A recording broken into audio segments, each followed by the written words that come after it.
আলাইকুম বন্ধুরা, আমি শিহাব। আজকে R15টা রিভিউ করব।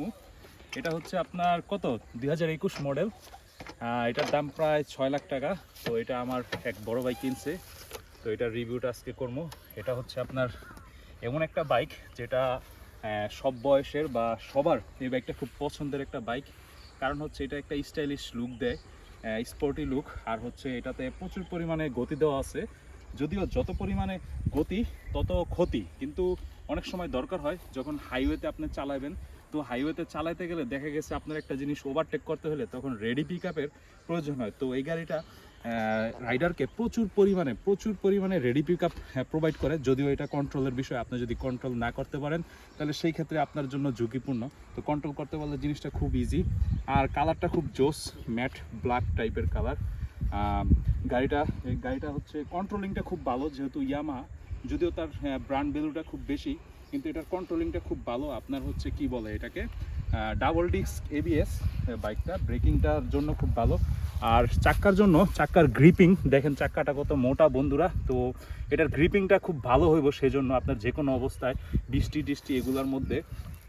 কিন্তু হচ্ছে আপনার যখন আপনি এলাকায় বা চিপা চাপা জায়গাগুলোতে ঢুকবেন তখন এটা একটু জ্যামের মধ্যে চালানোটা একটু কষ্ট। কিন্তু হাইওয়েতে যখন আপনি চালাবেন এই লুকটার জন্য, তখন আপনাকে প্রচুর গতি দিব আর হচ্ছে কমফোর্টটা দিব। আর এর সামনের টায়ারটা দেখেন বন্ধুরা কি পরিমাণ চওড়া দিছে, আর সেই সাথে আছে আপনার এই যে ABS। তো এটা ব্রেকিংয়ের জন্য খুব সেফটি।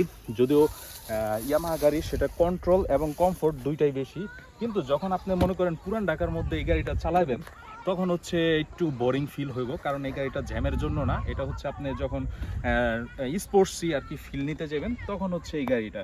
তো বন্ধুরা, এই গাড়ি থেকে আপনি মাইলেজ, কিন্তু আমার এক বড় ভাই সে মাইলেজ এটাতে প্রায় আপনার 50 পর্যন্ত মাইলেজ পাইছে। মাইলেজের বিষয়টা হচ্ছে আপনার সম্পূর্ণ নিজের হাতে। আর আপনি যদি বেশি টানাটানি করেন তাহলে সেই ক্ষেত্রে মাইলেজটা কমে যাবে। কিন্তু এই গাড়িটা আমি দেখছি, আমার পরিচিত একজন, সে 50 পাইছে, কিন্তু আপনি এভারেজে 40-এর উপরে মাইলেজ পাবেন বন্ধুরা, যেহেতু FI টেকনোলজি। আর হচ্ছে বর্তমানে এটার বিভিন্ন ভার্সন আছে, ভার্সন 4 আছে, আর এটা তো ভার্সন 3 আপনারা দেখতেই পাইতেছেন।